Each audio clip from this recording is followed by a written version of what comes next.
Sud Matin. El Hadj Malick Ndiaye. Sud Matin, deuxième édition. En visite de prise de contact dans le sud du pays, le nouveau chef d'état-major des armées dope les troupes en opération dans la zone militaire numéro 5, le général Cheikh Gueye, a félicité les Djambars pour le travail accompli dans le cadre des opérations de sécurisation. Il les a tout de même invités à limiter les accidents pour préserver le matériel militaire. Correspondance depuis Ziguinchor, Ben Michel Kanfoudi. Les récentes opérations de sécurisation menées dans le sud du pays par les forces de défense et de sécurité sont bien appréciées par le chef d'état-major général des armées. Le général Cheikh Gueye, qui a effectué ce vendredi une visite de prise de contact dans la zone militaire numéro 5, a salué le travail de ses troupes. Je vous adresse d'emblée mes félicitations les plus appuyées pour l'excellent travail abattu dans cette zone depuis plusieurs années et plus particulièrement au cours de l'année 2020 et en ce début d'année 2021. Ces activités opérationnelles bien conçues, bien menées, ont permis d'avoir des résultats substantiels sur le terrain, autorisant le retour massif de populations dans leur terroir d'origine. Ces dernières se consacrent aujourd'hui avec sérénité à leurs activités socio-professionnelles, sous votre regard attentif et sous votre surveillance tous les instants. À ce titre, je vous exhorte à poursuivre l'effort de rester au cœur de votre mission, que vous menez déjà si très bien. Le SEMGA a toutefois invité les soldats à adopter un comportement exemplaire vis-à-vis des populations, mais aussi à préserver le matériel militaire. Dans une zone assez particulière, j'attends de vous certains comportements qui font l'identité, l'essence de notre cœur de métier. C'est le comportement général, exemplaire, la valeur d'exemple, citoyen modèle attendu de nos autorités et de nos différents chefs. Un autre aspect qui me paraît fondamental, c'est la préservation et le maintien du potentiel. L'État sénégalais, vous-même, par le contribuable, faites des efforts énormes pour nous équiper. Au-delà du coût matériel, les incidents laissent beaucoup de dommages au niveau de nos familles. Nous sommes là pour ça, nous sommes payés pour aller au charbon. Mais il faut mourir pour la bonne cause. Il faut se blesser pour la bonne cause. Il ne faut pas se blesser par la négligence. Le général Cheikh Gueye et sa délégation ont terminé leur visite de prise de contact par un recueillement au cimetière mixte de Santhiaba où reposent 25 soldats tués en juillet 1995 à Babonda et 24 autres tombés le 19 août 1997 à Mandina Mankagna. Ben Michel Kanfoudi, Ziguinchor, Sud FM. Exploitation prochaine du pétrole et du gaz. Les populations impactées du littoral plus que jamais sont sceptiques de leur avenir. C'est le cas pour la pêche à Kayar. Le ministre du pétrole et des énergies tente de rassurer pour une appropriation élective de la loi sur le contenu local. Thiès a abrité ce vendredi un CRD sur le contenu local. Correspondance depuis Thiès, Babacar Ndao.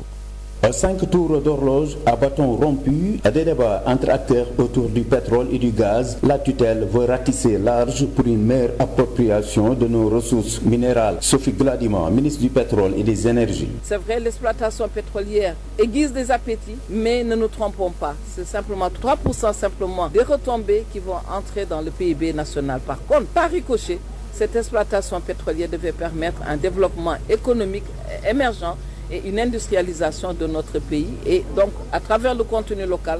la sous-traitance sera de mise. Et c'est pour cela, l'INPG qui est là devra permettre de former des jeunes qui vont travailler sur toute la chaîne. Un premier pas salué par le maire de Kayar, mais Alioune Ndoye plaide pour l'approche communautaire. Il y a l'inquiétude des pêcheurs qui sont désemparés. On va exploiter les ressources au niveau de la mer et la mer aussi, comme on l'a dit, c'est le champ d'exploitation. Il y aura nécessairement des problèmes. Ils seront obligatoirement impactés et vraiment nous sortons un peu rassurés, mais nous voulons que ces activités-là soient pas au niveau de Kayar, que les populations viennent écouter dans la langue nationale, les expliquer, les éclaircir la situation et les dire comment ça va se passer. La société civile, quant à elle, se veut plus réaliste. Abdoul Aziz Diop du Forum civil invite l'État à jouer sa partition. L'exploitation du gaz et du pétrole sur la pêche. Et là, Kayar en est un cas typique. Parce qu'aujourd'hui, nous avons vu que la pêche déjà, elle est impactée dans ces zones, aussi bien à Kayar que dans la zone de Guet-Ndar. C'est pourquoi même au niveau du Forum civil, nous avons plaidé pour que le Sénégal puisse adhérer au FITI. Mais le FITI, c'est quoi? C'est un peu une déclinaison de l'ITE, mais volet pêche. Ça nous permettra d'avoir tous les revenus générés par la pêche sur toute la chaîne de valeur et de voir est-ce qu'il fallait exploiter le pour et le contre. C'est-à-dire pour voir qu'est-ce qu'on a gagné et ce qu'on a perdu en termes de gaz et de pétrole et en termes de pêche.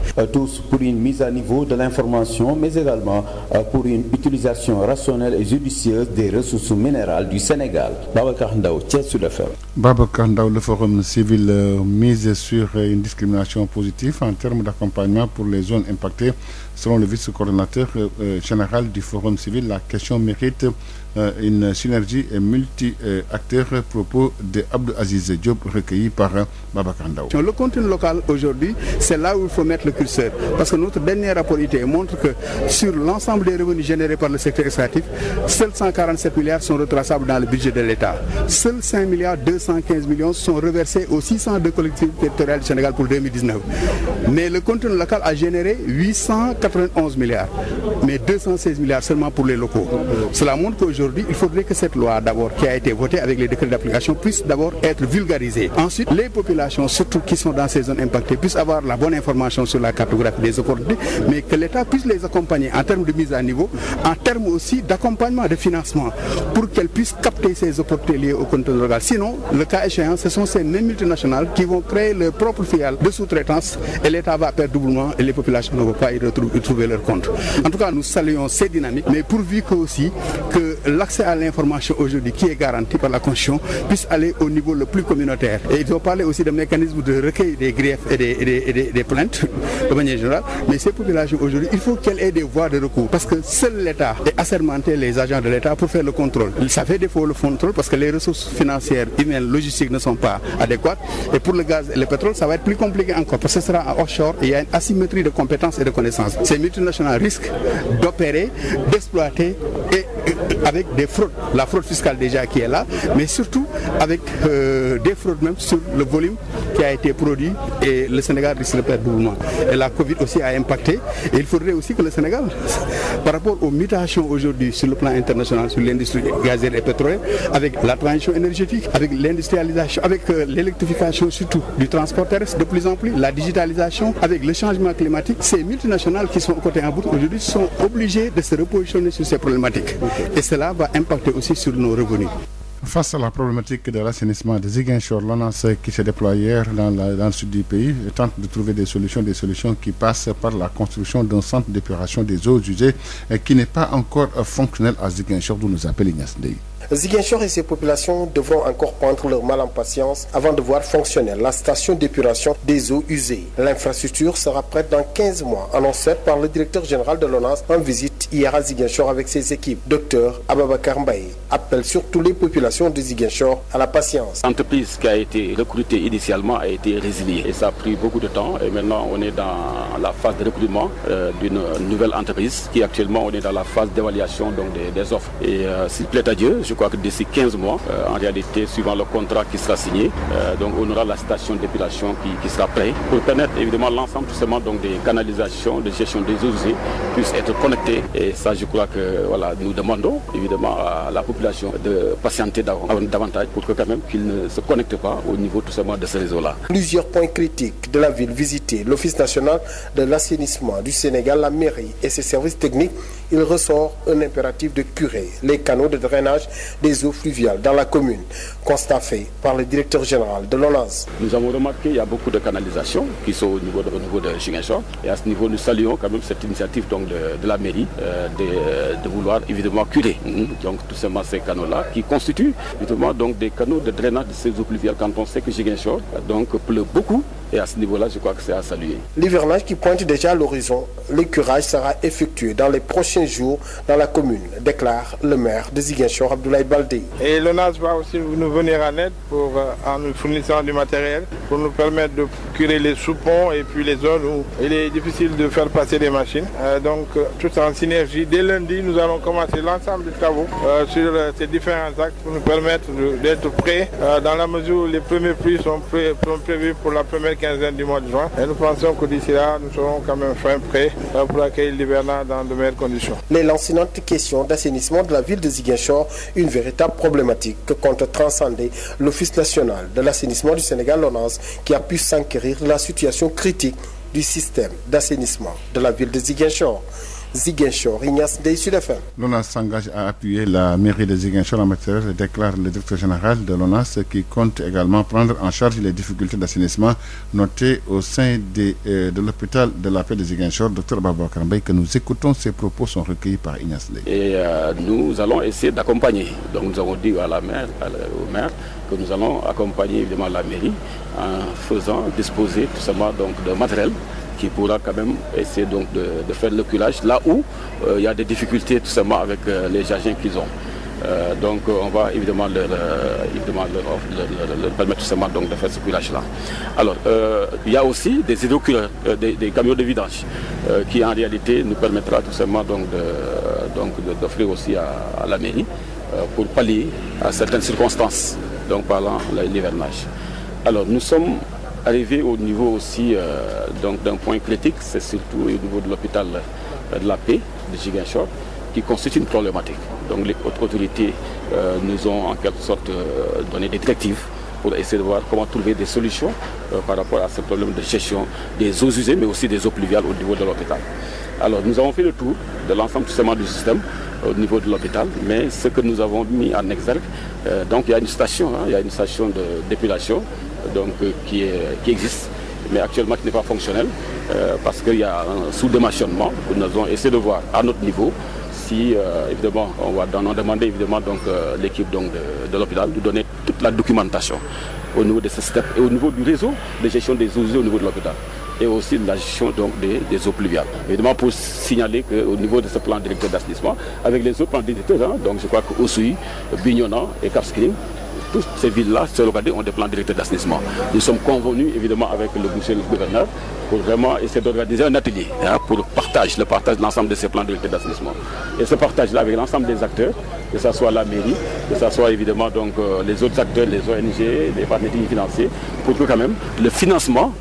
qu'on puisse évidemment aller l'avoir pour évidemment bénéficier justement de l'assainissement au niveau du Ziguinchor. Saint-Louis, l'eau est revenu sur l'ensemble du territoire des localités de la ville tricentenaire après la remise en service de l'installation qui a été en panne récemment causant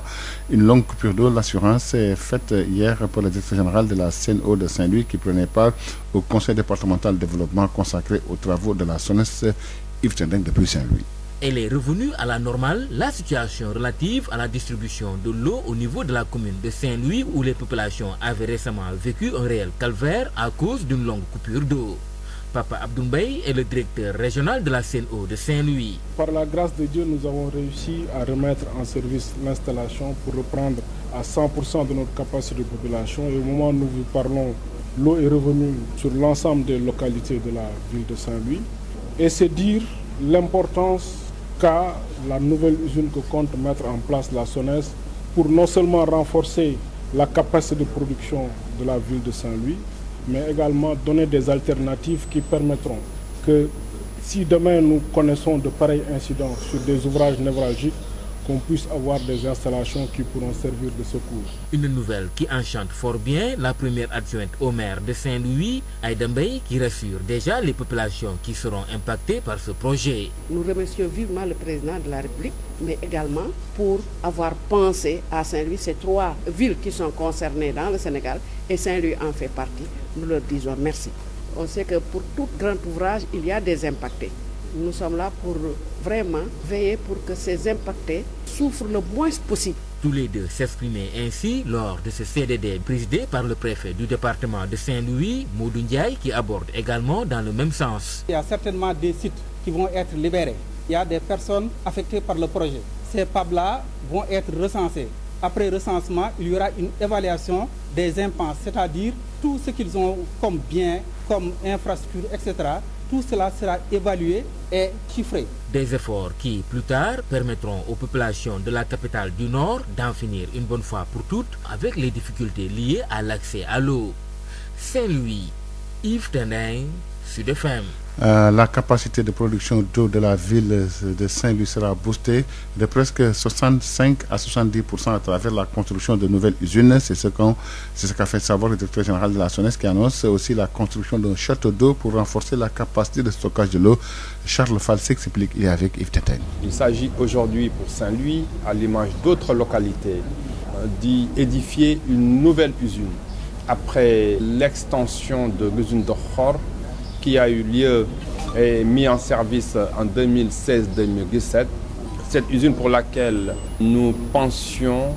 qu'elle pouvait couvrir les besoins pour encore 10 ans. Et Madame le maire l'a évoqué, avec l'urbanisation et la démographie qui est montée ici dans la zone nord, nous commençons à atteindre le niveau de saturation. C'est pour cela que l'État du Sénégal, avec le concours de ses partenaires, a mobilisé a mobilisé près de 15 milliards de francs CFA pour la construction d'une nouvelle usine ici à Saint-Louis à Khor, d'une nouvelle prise d'eau ainsi que d'un réseau de transfert, aussi bien pour l'eau brute que l'eau traitée, mais surtout fortement renforcer la capacité de stockage à travers la construction d'un château d'eau, là-bas sur un site à Sannar. Pourquoi Sannar? Parce que le développement de la ville de Saint-Louis ou de la commune, c'est dans cette zone-là, Sannar, Ngalel, Makatoube et autres. Et ces investissements d'un coût de 15 milliards permettront de sécuriser l'alimentation en eau potable du département même, je dirais, parce que ça ne se limite pas uniquement qu'à la commune de Saint-Louis, jusqu'à l'horizon 2030. En 2035. Ces travaux pour lesquels le financement est bouclé, ces travaux dureront à peu près 24 mois, avec comme seul objectif la satisfaction et la sécurisation de l'alimentation en eau potable des populations du département de Saint-Louis.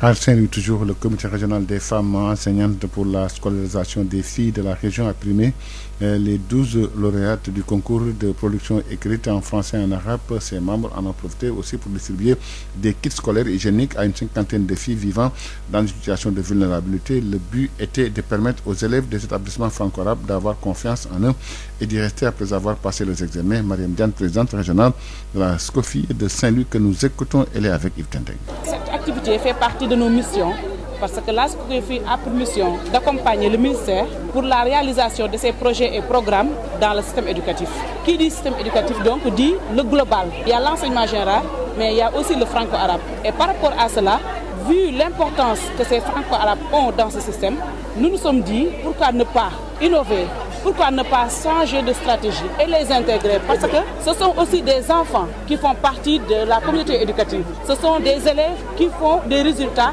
excellents dans les franco-arabes. Donc pourquoi ne pas innover et changer de stratégie pour organiser ce concours dans les écoles franco-arabes? C'est une première. Donc pour leur permettre de persévérer dans cette dynamique, on s'est dit donc, ce sont nos enfants, donc nous allons aussi leur donner leur chance par rapport à ce concours. Mais aussi, ce n'est pas seulement le concours de production écrite, c'est aussi une distribution de kits scolaires et hygiéniques aux filles qui sont dans des situations de vulnérabilité. Parce que quand on parle de la SCOFI, c'est aussi de l'accompagnement des enfants, particulièrement des filles, mais aussi c'est d'assurer leur protection pour qu'il n'y ait pas de déperdition scolaire. Mais quelle devrait être la plus-value justement de cette trouvaille sur le quotidien des apprenants? Donc sur le quotidien des apprenants,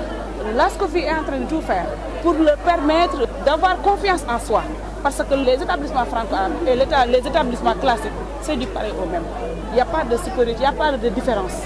Nous avons fait aussi ce concours et cette distribution pour leur permettre d'y rester. Parce que la plupart du temps, nous voyons qu'après l'entrée en 6e ou bien après le BFM, les élèves tournent la page et vont dans l'enseignement général. Alors qu'ils devraient y rester et avoir leur diplôme dans les écoles franco-arabes pour devenir demain des leaders dans ce domaine. Et puis, gestion de la problématique des flux migratoires macabres face aux opportunités de formation d'employabilité des jeunes. Une caravane de 3 jours dénommée Tekifi s'est ébranlée ce vendredi dans la région de Sédhiou dans le but de vulgariser au mieux les offres de prise en charge gratuite. Plusieurs communications sont faites en direction des besoins fonctionnels des jeunes de la région de Sédhiou, nous appelle Moussa Dramé. Cette caravane d'information et de sensibilisation dénommée Tekifi intervient dans un contexte marqué par la recrudescence de la crise migratoire dans l'enclave de Ceuta en direction des côtes espagnoles. Elle offre donc une tribune d'échange pour mieux faire connaître les opportunités de formation professionnelle et technique, d'orientation et d'insertion socio-professionnelle et de financement de l'entrepreneuriat. Bandawara Diop est le responsable du pôle sud du 3FPT, le fonds de financement de la formation professionnelle et technique. Tous les jeunes aujourd'hui de la région de Sédhiou, qu'ils soient dans les villages les plus reculés ou dans les communes les plus reculées, ont la possibilité d'être accompagnés par le 3FPT en finançant leur formation professionnelle. Avec les autres partenaires, c'est toujours un travail de synergie qui se fait. Pour Mme Khadidiata de l'AG Sud, accompagnement des jeunes vers l'emploi au sud du Sénégal, la compétence professionnelle est un prérequis indispensable. Pour les permettre d'acquérir la compétence technique, quel que soit le niveau d'études, mais également les structures financières, pour leur permettre de comprendre l'entrepreneuriat. L'Agence de développement et d'encadrement des petites petites et moyennes entreprises à des PME offre également son expertise aux jeunes. Joacin-Henri Sédardienne est le chargé de programme de la zone sud-est. Le volet densification pour un peu densifier le tissu d'entreprise au niveau local. Le volet assistance technique qui consiste aujourd'hui à fournir des services de conseil aux entreprises pour améliorer leur gestion. Le secrétaire général de l'inspection d'académie de Sédhiou, Lamine Silla, qui présidait l'ouverture des travaux, recommande ce qui suit. De ne pas attendre que des entreprises les recrutent, parce que dans la région, il n'y a pas beaucoup d'entreprises. Donc, c'est à eux, justement, de débuter l'activité. L'élève Thomas Correa, en classe de 3e au collège Mamadou Mané, dit avoir honte de constater des flux macabres de migrants clandestins. C'est une honte rare, parce qu'on a vu ici beaucoup de jeunes qui ont risqué leur vie, alors qu'ils peuvent rester dans leur pays. Enfin, Biran Niang, du projet ACFOP, accès équitable à la formation professionnelle, exhorte les jeunes à une qualification certificative et devenir plus compétitifs dans le marché du travail. Moussa Dramé Sédhiou, Sud FM. Il est 7h50. Le président Macky Sall en visite privée hier à Touba. Le chef de l'État a été reçu par le khalife général des Mourides, mais rien n'a filtré de cet entretien, nous dit tout ici depuis Touba. La dernière visite du président Macky Sall à Touba remonte en septembre 2020, à la veille du Grand Magal de Touba. Annoncé à deux reprises dans la cité religieuse, c'est ce vendredi vers les coups de 22h qu'il est arrivé chez le khalife général des Mourides, Serigne Mountakha Bassirou Mbacké. En visite privée, le chef de l'État était accompagné de responsables locaux. Rien n'a filtré de son entretien avec le khalife général des Mourides et aucune déclaration n'est faite. Après leur tête-à-tête, Macky Sall a effectué son ziar au niveau de la grande mosquée de Touba. Ces militants qui, à travers les réseaux sociaux, ont eu la nouvelle, ont vite rejoint les lieux, mais n'ont pu accéder à l'intérieur. Tuti Sey Mbacké, Sud FM. Sud FM. Le mouvement pour la défense de la démocratie regroupant les partis d'opposition et des organisations de la société civile dont il y en a marre annonce organiser ce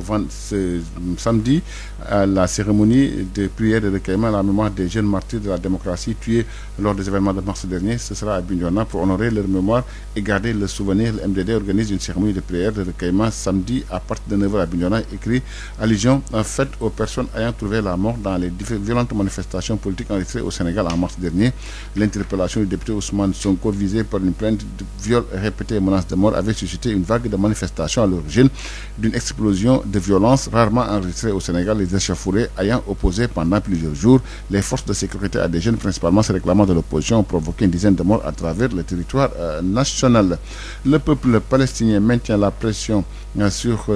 Israël malgré le cessez-le-feu en vigueur. Hier, une forte mobilisation a été notée hier à Dakar, c'était à la place de l'obélisque. Organisation islamique et mouvement citoyen étaient présents, nous dit Babacar Sambo. Les couleurs palestiniennes ont flotté ce vendredi sur l'obélisque. Le Sénégal, dans toute sa composante, répond ainsi à l'appel d'un peuple frère. Religieux, politiques, jeunes, femmes, tous unis pour dénoncer ce qu'ils qualifient de génocide ou crime d'Israël contre les musulmans. Ce qui se passe aujourd'hui en Palestine n'est que la face visible d'une guerre féroce et dévastatrice menée contre la Oumma islamique. Déclare Mame Makhtar Gueye, porte-parole des manifestants. Le devoir légitime, légal et moral exige que le monde entier, particulièrement les pays musulmans, soutiennent le peuple palestinien qui est soumis à un génocide atroce. Plus de 230 Palestiniens tués, une soixantaine d'enfants qui ont péri dans ce conflit. Sokhna Khadijatou Sow, porte-parole des femmes, dénonce.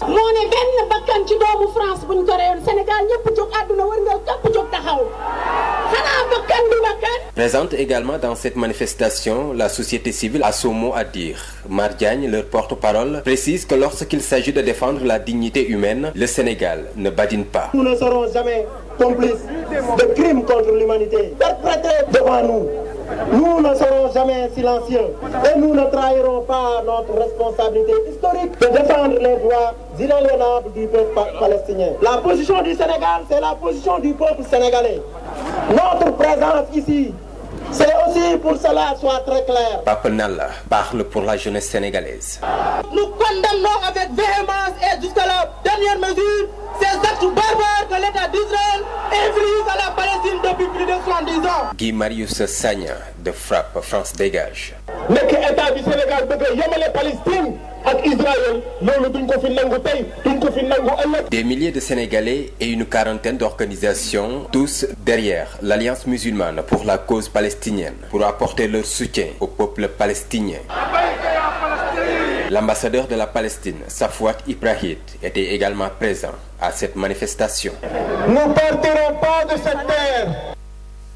Puis cette brève avec la procureure générale de la CPI qui a été reçue hier par le président de la République Macky Sall alors qu'elle est en fin de mandat. Fatou Bensouda a présenté au chef de l'État son bilan à la tête de l'institution judiciaire internationale. Selon les services de la présidence de la République sur Facebook, le chef de l'État l'a élevé à la dignité de commandeur de l'ordre national du Lion, une distinction qui traduit la reconnaissance du travail accompli pour les victimes.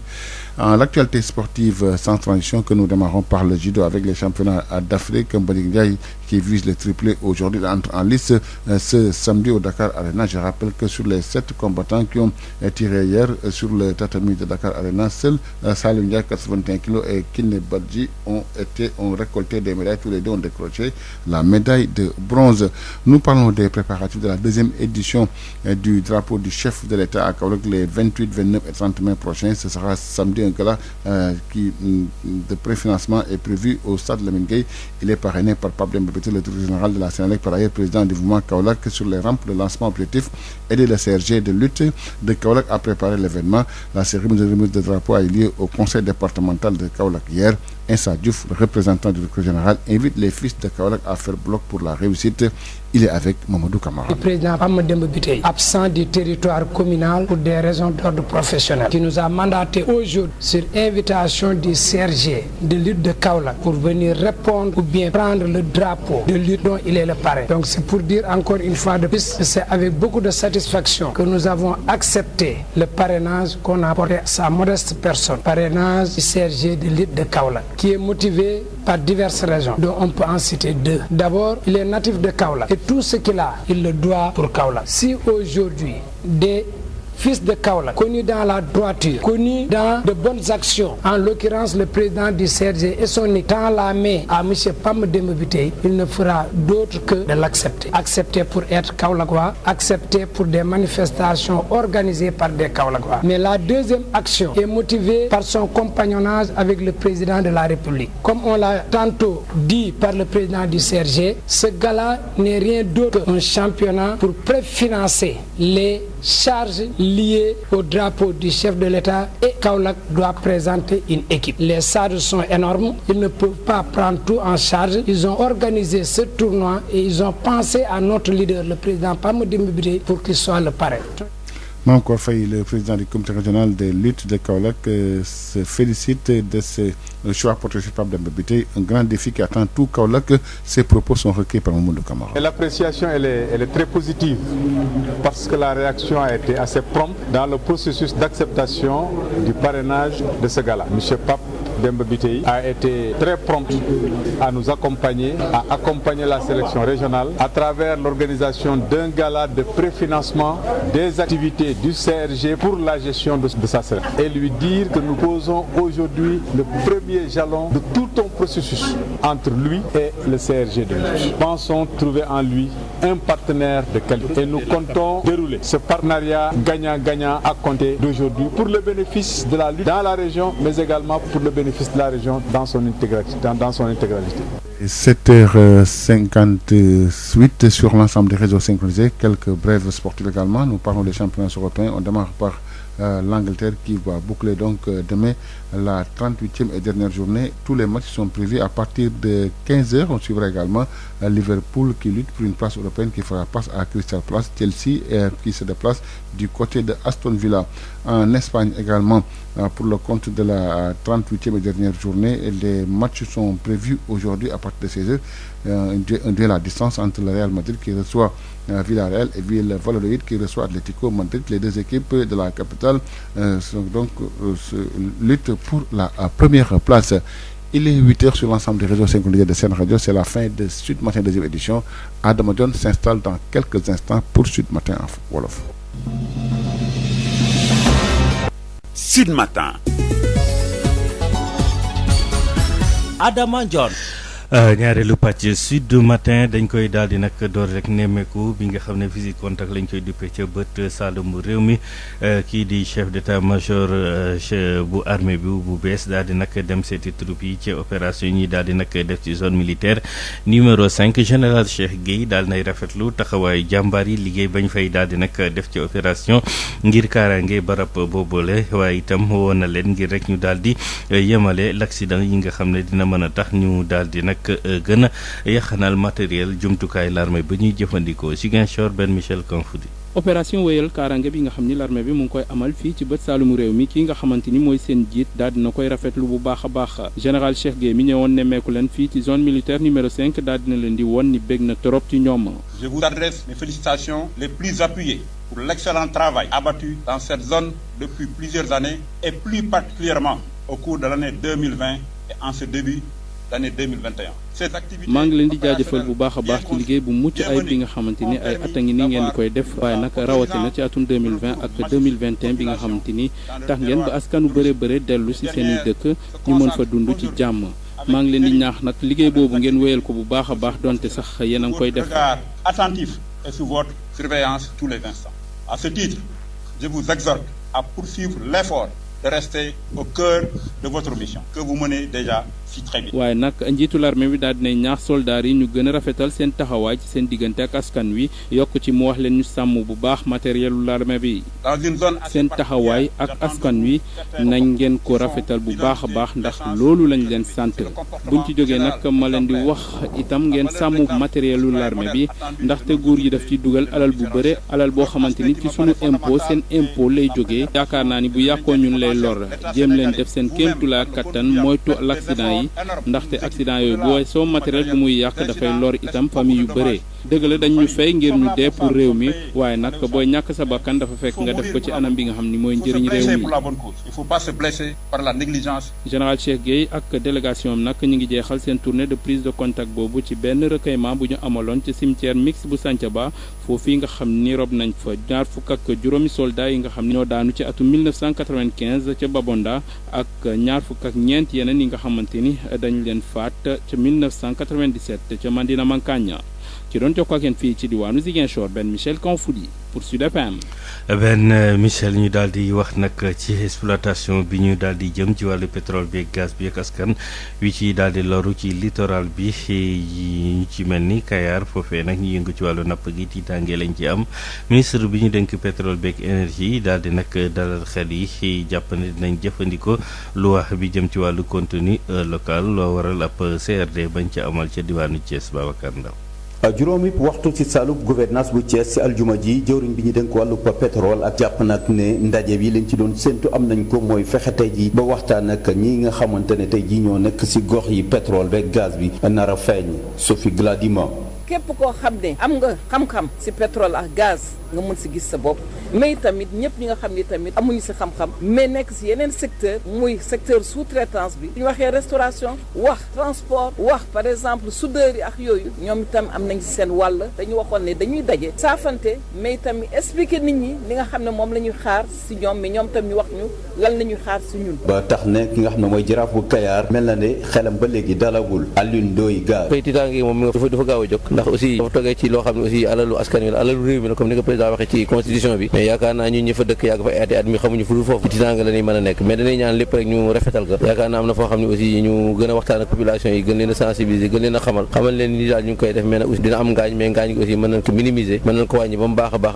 aussi ñoom tam ñu xamal leen aussi seen njëriñ ñi ci mën a am. société civile bi ci troupe Abdoul Aziz Diop bu forum civil jàpp nag ne c'est-à-dire ñi nga xam ñoo togg mbir mi xam ko ñu dénk leen ko ñoo war a wàcc ci ñi nga xam ñoo ko moom leen mbir mi kat nii lañ ko fas yéene doxale nan ngeen bëggee ñu yor ko lan moo ci seen xalaat donc jataay bi dañ koy rafetlu maintenant li ma wax rek Sénégal texte yi baax na trop am nañu structure yu baax a baax mais population yi damay wax ni li leen ëppal solo mooy yëg-yëg bi soo amee rapport yu baax parce que texte yi présentation yi c'est de qualité on a de bonnes lois on a de bons cadres on a de bonnes structures mais soo xoolee ba léegi impact bi dafa faible ndax duggaguñ ci gaz ak pétrole mais li am ci secteur minier bi xam nañu ni que ni Sénégal gisu ci boppam. mel na ne ñëpp ñi nga xamante ne muy technicien yu ministère bi ñëpp ci seen xam-xam màcc si wàllu pétrole ak gaz jàpp nañ ne koom-koom yu rëy la Sénégal fas yéene dund si at yi ñu jëm waaye te jàpp na ne moom xibaar yi moom ba léegi des na ni mu war a egg ci askan bi ay ku nekk tey jii war nga ci am ay taxawaay bu responsable ñu ñaan pétrole boobu gaz bi mu jig Sénégal waaye lépp li nga xamante ni moom lañ ci war a def ñu doxaleen ko jox askan wi seen gëdd bu ñu nemmee ko ne constitution bu Sénégal moom moo ne koomu Sénégal askan bi ñoo ko moom Babacar Ndaw Thiès Sud FM. Babacar Ndaw daal di koy jaajëfal forum civil daal di jàpp ne sax fexe ba jiiteel ci la ñuy duppee discrimination positive zone yi nga xam ne dañoo amee loraange ci mbir moomee lu jaadu lay doon vice coordonnateur bu forum civil daal di àddu nag ci boobule ponk jàpp ne faaw acteurs yi ko séq yëpp daal di ci joxante loxo Abdoul Aziz Diop ñu déglu ko Babacar Ndaw. mais li am ci secteur minier bi xam nañu ni que ni Sénégal gisu ci boppam gox-goxaan yi gis seen bopp askan wi gis seen bopp maintenant pétrole beeg gaz bi moom foofu c'est des milliards et des milliards mais li ma wax sànq madame la ministre bala ñuy xam lakka la ñuy séddale dañuy xam ñaata la ñuy gagné c'est tubaab bi ñoom xam nañ fi ñu jëm mais ñun souvent dañuy làmbatu parce que am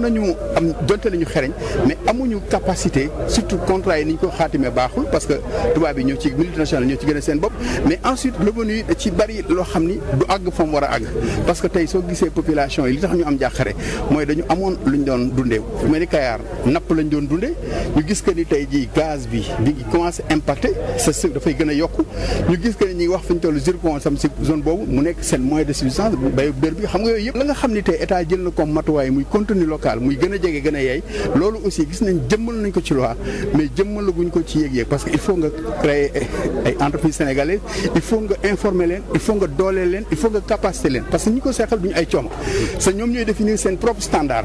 su dee dem nañu ba gis ni sénégalais yi mënuñu remplir les critères pour sous-traitance bi ñoom dañuy créer seen propre filiale xaalis ba ñu waroon verser ñu verser waat ko ñooñu ce qui fait que donc duñ ci gis suñu bopp yooyu yëpp loo xam ne la jar na jiyoon mais yu mel ni bu mu yem fii rek war nañu wàcc ci gox-goxaan yi dem ci émission ay rajo pour que population yi gën ci gis seen bopp ndax dina indi dal parce que yaakaar yi dafa fort c'est tey gaz ak pétrole réew yu bari dafa am tout li ñu wër dafay nekk malédiction mais Sénégal ñu gëm nañu dina nekk bénédiction ndax waxtaan bi jiitu na sa nit ñaa ngi wax ba pare réforme yaa ngi jóg beneen bi aussi mooy askan wi ils sont plus redevables ils sont plus exigeants ñi ngi laaj seen sañ-sañ su dee secteur extractif bi 2019 suñu rapport ITIE bi ñu génn li mu génn yëpp ci état bi 147 milliards la mais ci gox goxaan yi 5 milliards 215 millions moo dellu ci juróom-benn téeméeri collectivité locale ak ñaar ndax loolu du compétence transférée mais soo xoolee ci wàllu contenu local indi na 891 milliards maanaam mel na ni juróom-ñetti yoon li état jot waaye 216 milliards rek moo ñëwaat pour nationaux yi loolu nag moo tax ñu ni tey lu baax la mais nañ fexe ba ñu inverser tendance ba nga xam ne nationaux yi gën ci gis seen bopp mooy gën a jege gën a yeey am na leneen tam la ñu wax mooy napp gi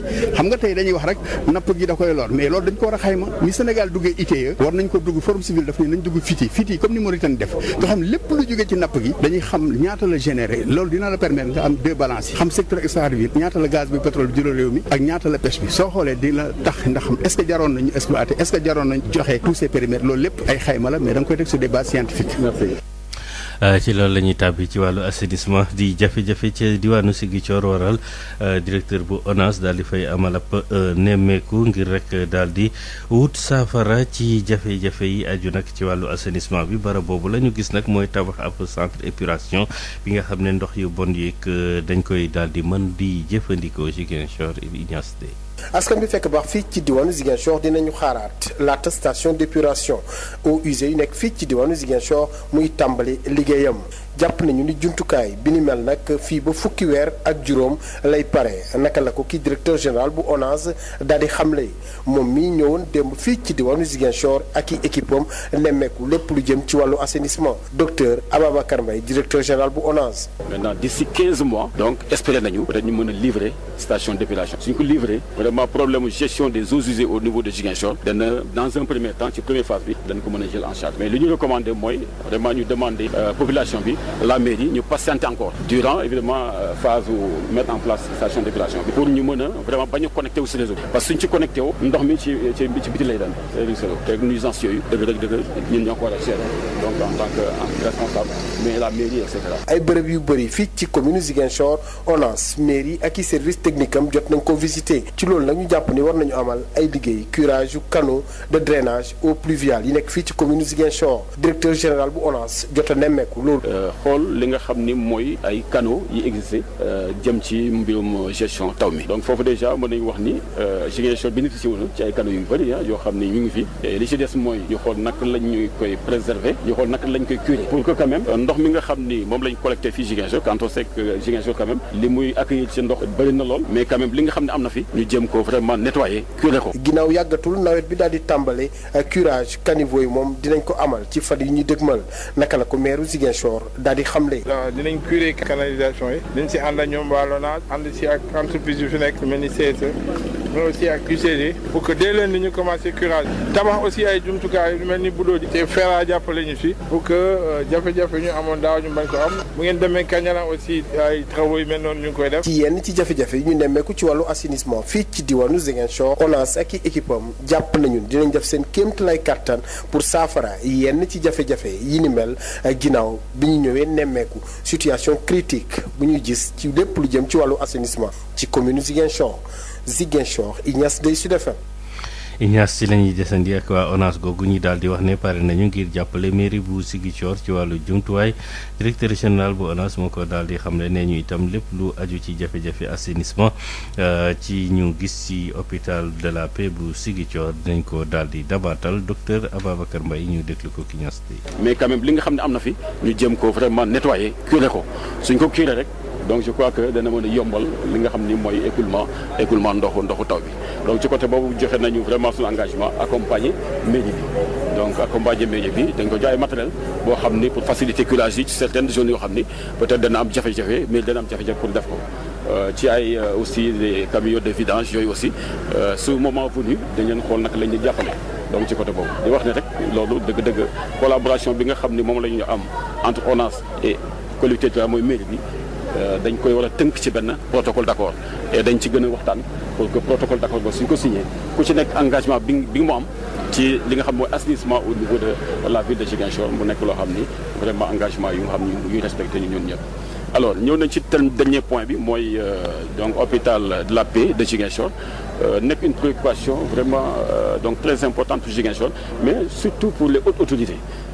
qui sont très sensibles. Situation bi moo tax surtout vraiment ñu ñaax ñu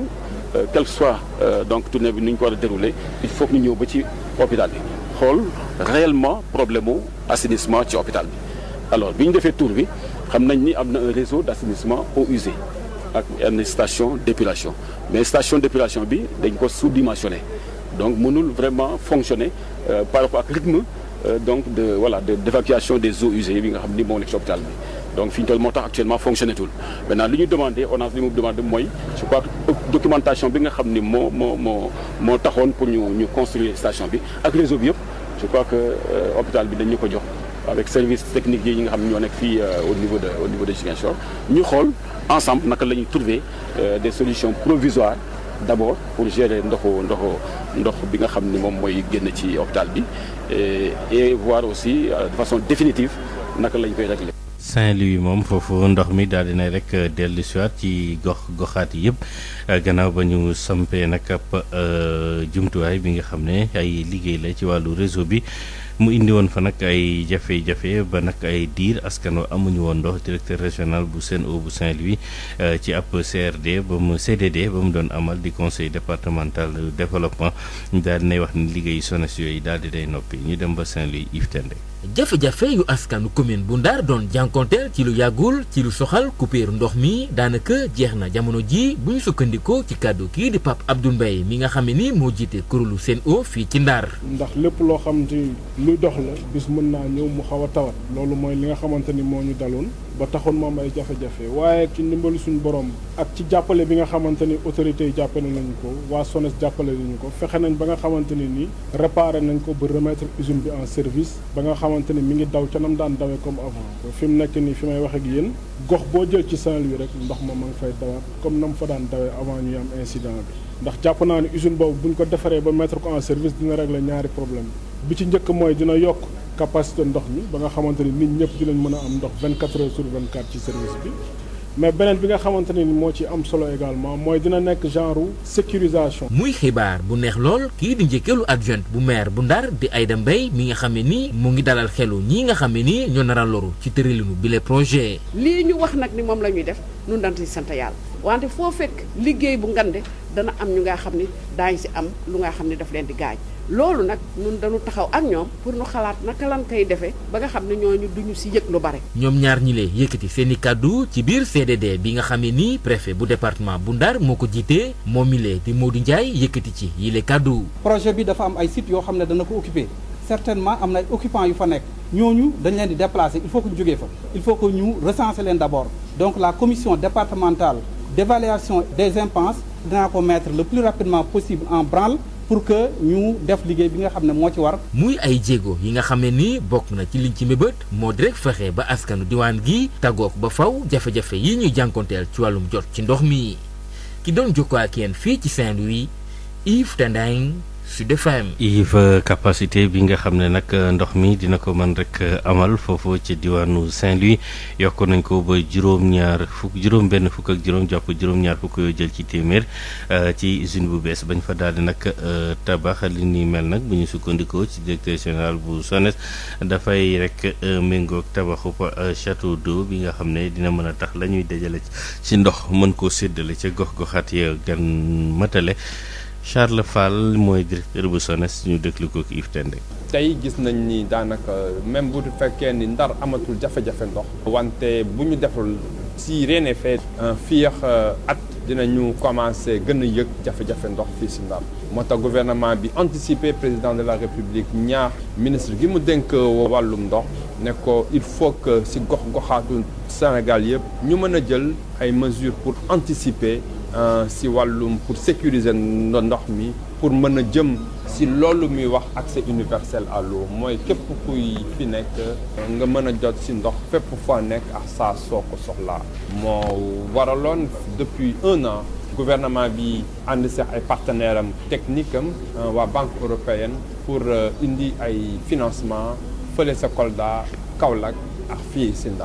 Ndar ñu mobiliser lu toll ci fukki milliards ak juróom ci suñu xaalis pour mën a indi ay jumtukaay yu bees ay jumtukaay yu mucc jamono ay jumtukaay yoo xam ne dina permettre aussi non seulement ñu yokk ndox bi nga xam ni moom mooy jëm ci kër yi ñu yokk tamit mbalka yu mag yi nga xam ne fa la ñuy dencee ndox mais surtout li am solo mooy ñu sécuriser ko dafa nekk usine bu indépendante une ligne de transfert également bu indépendante loolu dinañu tax ñu sécuriser alimentation en eau Ndar fii ba 2030 2035 donc dinañu booster capacité de production bi de presque 65 à 70%. donc fi nga xam ni il y a 5 ans gouvernement bi investiroon na fa 5 milliards tey 15 milliards yokk nañ ko liggéey bi dina am ñaar fukki weer ak ñeent parce que du liggéey bu ndaw wante tamit que liggéey bi gouvernement bi daf ñu sant pour ñu gën a waxtaan ak askan wi. ñu des Ndar foofa comité régional jigéenu jàngalekat yi ak ñi nga xam ne nag ñooy ji xale yi jigéen yi nekk ci l'école yi daal dinañu rek jébbal raaya ci àjjuma ji lu war a toll fukk ak ñaar ci ay nit yi nga xam ne nag concours bi ñu leen di sant ngir wàllu bind français ak arabe dañ ci daal di nag génn ak ndam membre ya nag ci la ñu daal di séddale ay kit scolaire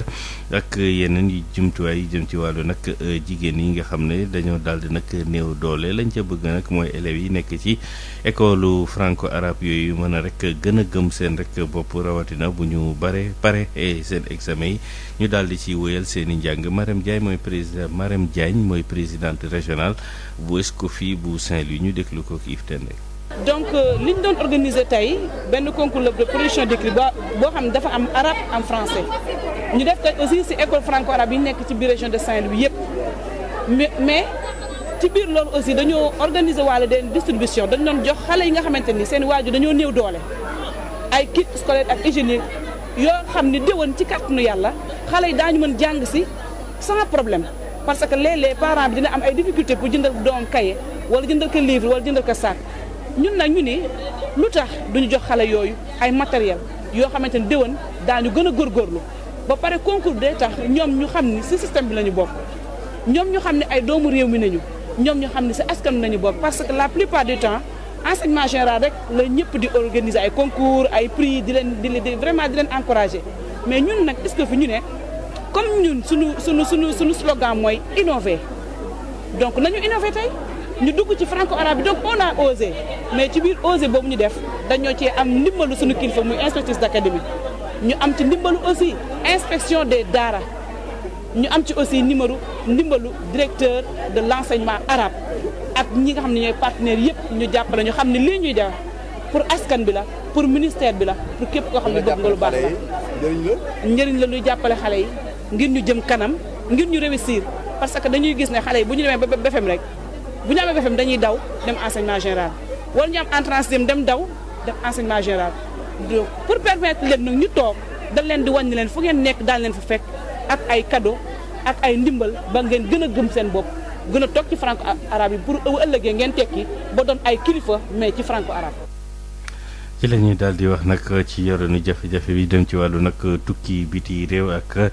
ñi cay faral di faatu yan bunt la ñu war nag ubbi ci wàllu formation jëme ci di jëfandikoo ndaw yi ci wàllu nag liggéey amal nañ ci caravane ñetti fan bu ñuy duppee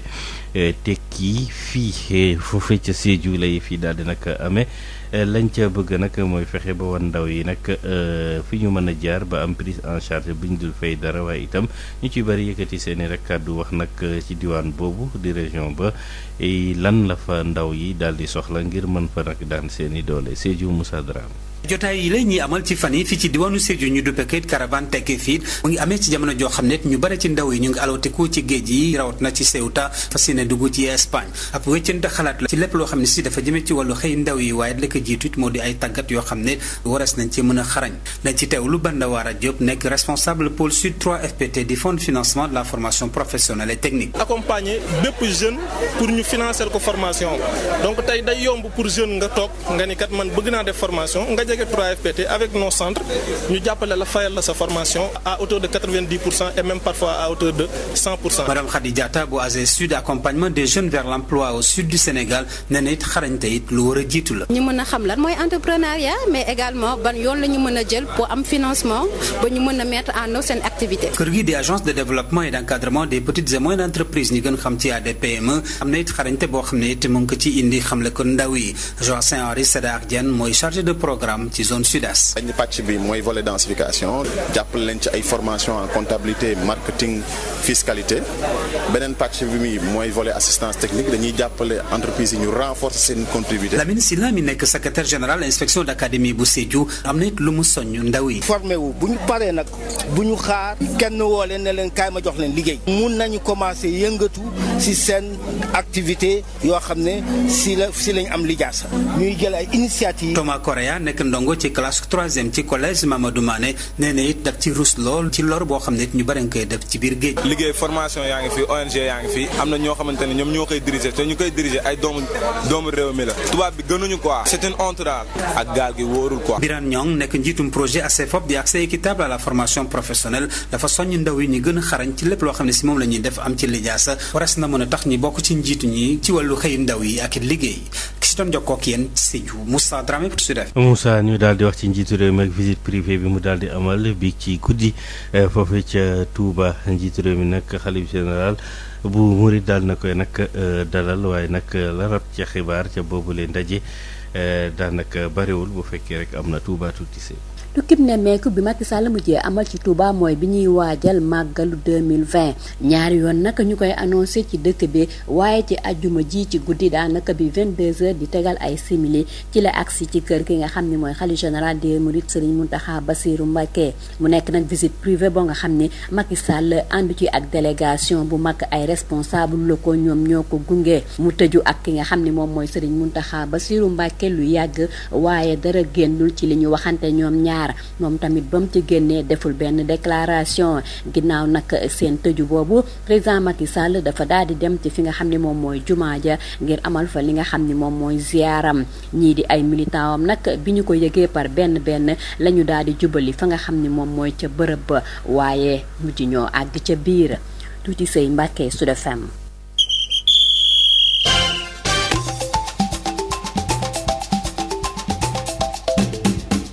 waajtaayu ñaareelu édition drapeau chef de l'État ci wàllu nag làmb ji foofee ca Kaolack ñaar fukki fan ak juróom-ñett jàpp fanweeri fan ci weeru nag mai samedi nag ab gala bi ñuy waral organisé foofu ca stade Lamine Gueye ngir daal di amal waajtaayu financement wu gala boobule ne ñu nag pare nañ ko kii di Pape Mademba Bitèye directeur général bu